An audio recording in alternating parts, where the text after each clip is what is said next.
What is up, CMR? And everybody else out there on the interwebs or the YouTube, what have you. For those of you who don't know me, I'm Gregory. Yeah, it's Talking Tech.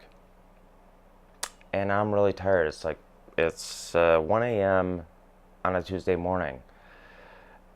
Initially, I planned on doing my weekly series next weekend because I couldn't make it this weekend due to personal reasons I'd rather not get into.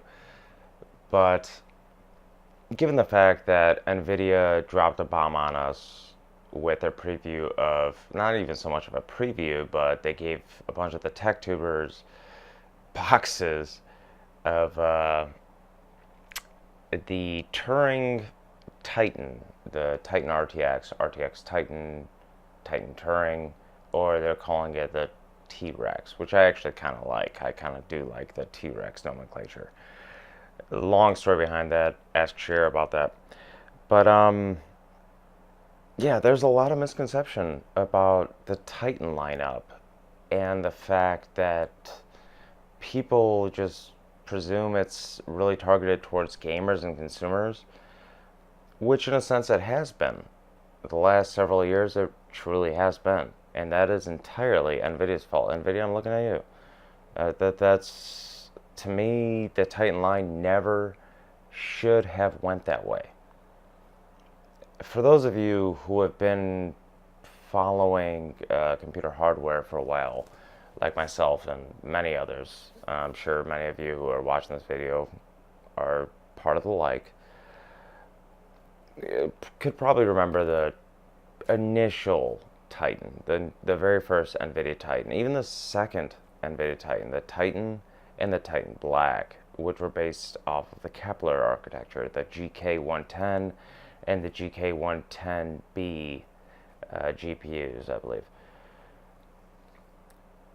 Back then, the Titan meant something to the market. It was truly it wasn't a prosumer card, but it wasn't a consumer card.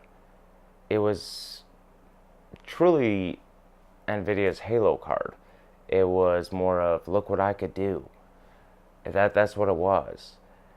And in the sense of the initial Titan release, what they offered comparatively to their consumer line was unmitigated floating point 64 double precision. At the time, it was 1/32 floating point 64 precision per FP32, which I know it could sound confusing to some, but essentially the ratio, like say one third FP64 or dual floating point precision or double precision, would be 1/3 of the amount of single precision cores. So say you have 32 floating point 32 cores. For each 32 cores of floating point 32 precision, you would have one floating point 64 core. And this applies per SM and SM fragment, so it's very intertwined within that. And I think those numbers get lost on a lot of people, but with Maxwell, a lot of that changed.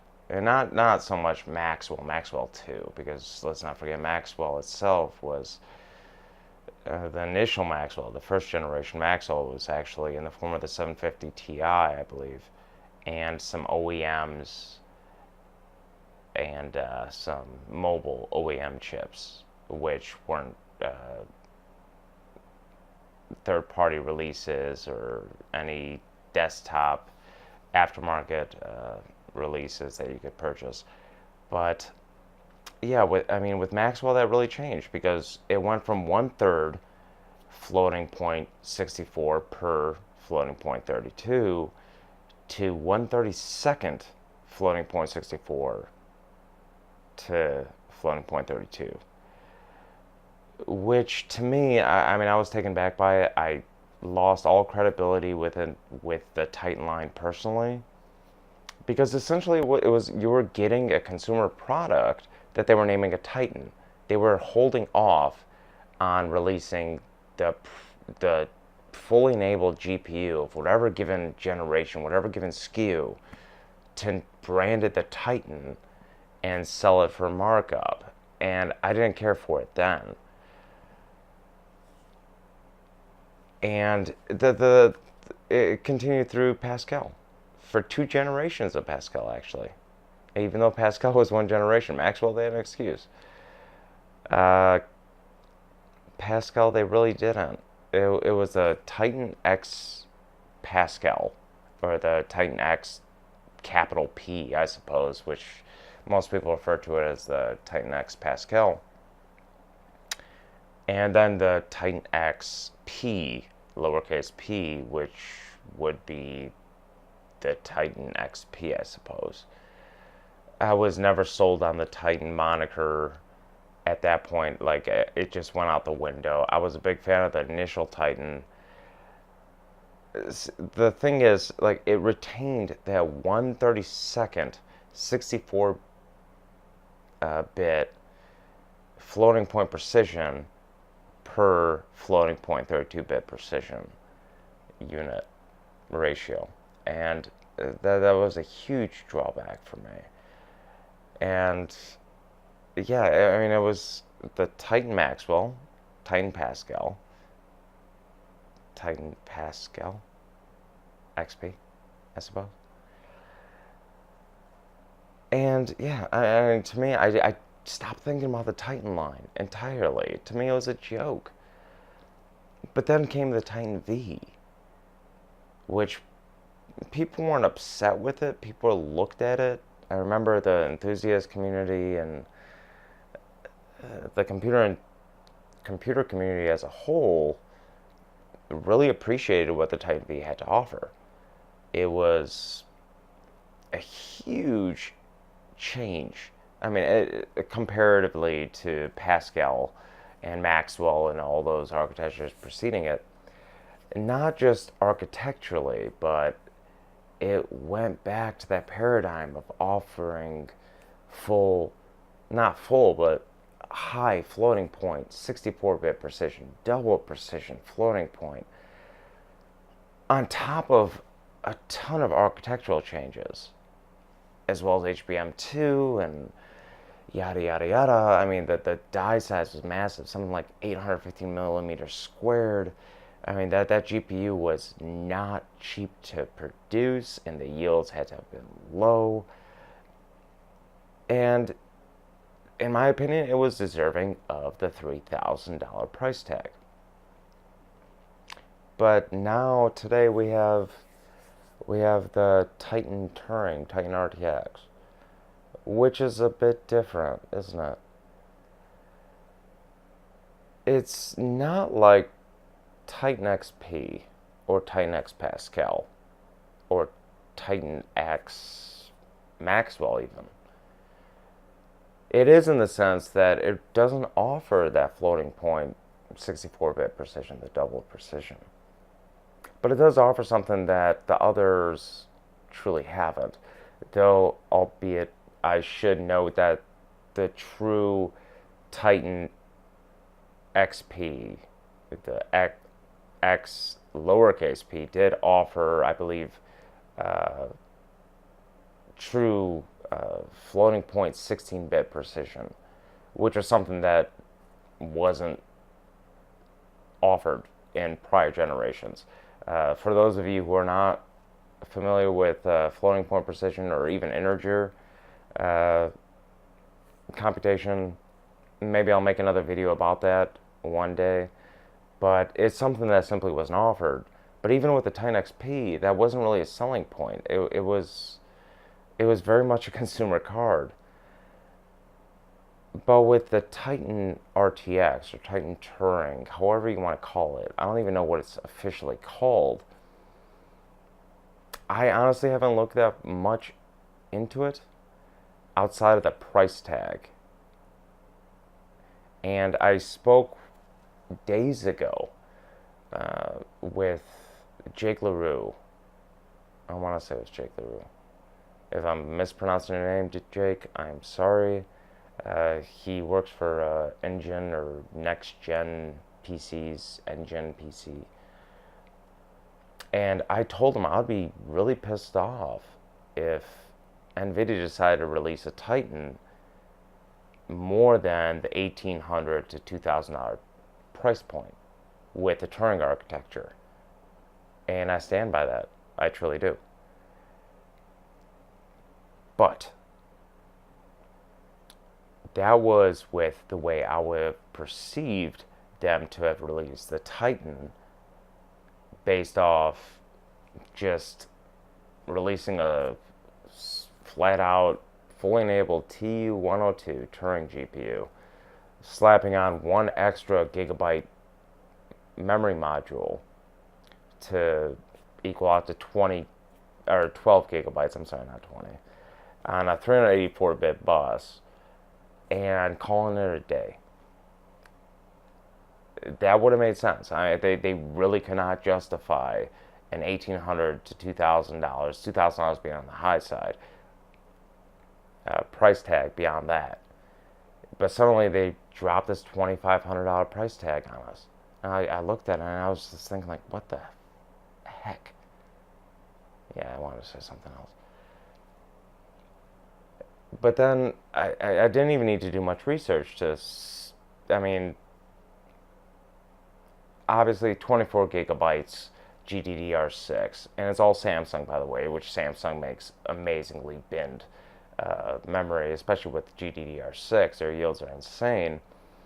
Going from 1 gigabyte modules to 2 gigabyte modules is a big step forward, but the biggest differentiator for the first time, not the first time, but I guess the second time in a long time since the initial Titan release, the Titan and the Titan Black. Even the Titan Black they were kind of getting lazy there.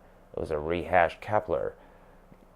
But with the Titan V, we got, I believe, 1/2 floating point 64 precision per floating point 32 cores, on top of the architectural changes, which I've discussed in great detail in previous videos.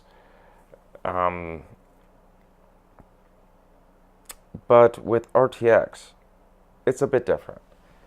We don't get that FP64 precision. It doesn't exist. It's the standard 132 floating point 64 precision per floating point 32. So how are you going to justify that huge markup with just adding 13 gigabytes of GDDR6? Well, technically 12 plus 1, because they're doubling from 1 gigabyte modules to 2, which can't be cheap because the yields, given it's GDDR6 and it's a new form of memory, graphic memory, that in and of itself isn't cheap. But they did something that I wasn't expecting. It was something I was familiar with but wasn't expecting. And it has everything to do with the tensor cores. And most people think tensor cores, whoop-de-doo, we don't use them. No, you don't. Not yet. And even when you do, they really won't benefit you in games outside of what you're offered right now and what you're going to be offered in the future. For consumer purposes, it means nothing. It will mean something for a consumer when DLSS is implemented, deep learning supersampling. We have yet to see that. I'm actually looking forward to seeing it. We have yet to see any game truly release any patch to utilize DLSS in the sense that it actually works. I know they're out there, they're working on it, whatever. But the Titan RTX, where does that fit in? The biggest change, obviously, before I even get into the biggest change, you have to remember the Titan V, it has HBM2. You could say that justifies the higher price tag over GDDR6. I get it. It has 815 millimeter square die, considerably bigger than the 754 millimeter square die on the T102. And that's me referring to GV100 versus T102. But even the architectural changes, like the unified cache, I mean, a lot of the unification within the cache came with Volta, especially moving away from the memory, the low latency, not the memory buffer, but the instruction buffer, and moving to an L0 cache. But the back end cache being entirely unified, which is something Volta never had, which is a big reason that Turing actually performs as well as it does today. Then, of course, the clocks. Uh, Volta in and of itself was kind of pushing the boundaries of the 12 nanometer FinFET-N process from TSMC. But that was a big change, and we're going to see that, of course, with Turing RTX. So now going back to the main point. So what's their selling point? What's Nvidia's selling point? That's going to be, to me, obviously, it's as someone who uses prosumer products. I use Nvidia Quadro. I'm sorry, guys, it's a little after 1 a.m. and I still have to work tomorrow. Nvidia Quadro. I use Nvidia Quadro products daily for CAD and stuff like that. So I understand their driver support and everything else that comes with it, the ECC, memory support, everything, which this lacks. The Nvidia Titan RTX lacks both of those. It lacks a Quadro Tesla driver support. It lacks ECC memory. Well, what does it have that the consumer cards don't? But the Quadro RTX cards do, and so do the Teslas. Full throughput tensor compute, which is simply, well, essentially half precision compute, FP16. It may not seem like a big deal to most of you because most of you will never use it. I mean, it's not a big deal to you. I'll never use it. Thus, I'm not going to buy this card. But it does serve its purpose. It has its place in the market. And if anything, at a $2,500 price point, this card is cheaper than any card capable of such precision, given floating point 32-bit, full throughput floating point 32-bit, on top of floating point 16 half precision throughput. No other card can touch this thing right now. And once again, I get it. You know, people have become accustomed to Titans being somewhat of a consumer product. I blame that on Nvidia. It is Nvidia's fault. But it's not a consumer product, guys. And don't get me wrong. In games, this thing will outperform a 2080 Ti. It will. Because the architecture is exactly the same. Aside from a few key differences. I even wrote down notes, guys. I was going to go on about die sizes and notes. I didn't even look at that thing once. Screw that thing. It's one of those things that, like, yes, you could buy it as a gaming card. You can. It is by far the best gaming card money could buy. But to consider a consumer card is a stretch. And at $2,500 for those who need it, it's a steal. And this isn't me even trying to sell Nvidia's card because, quite frankly, I would never buy it. I have no use for it. I just don't understand why. I mean, I do understand, I suppose, just because I've witnessed it for so long, but hating on Nvidia for releasing this product at its price point and bitching about it because it's not worth the price to performance which is entirely subjective to a gamer. That part makes no sense to me. I mean, I understand why it's happening, but to me, I can't rationalize with that. Like, that's not the way my mind works, apparently, I suppose. But yeah, guys, that was Talking Tech this week. I am so sorry I am this tired, but it was never meant to happen today or at all until this coming weekend. So, yeah, Talking Tech episode 3 will be official this coming weekend. This is kind of an unofficial Talking Tech video. It is what it is, guys. The Titan RTX launch is, I mean, I know 4K George will probably buy one or two just because he's 4K George.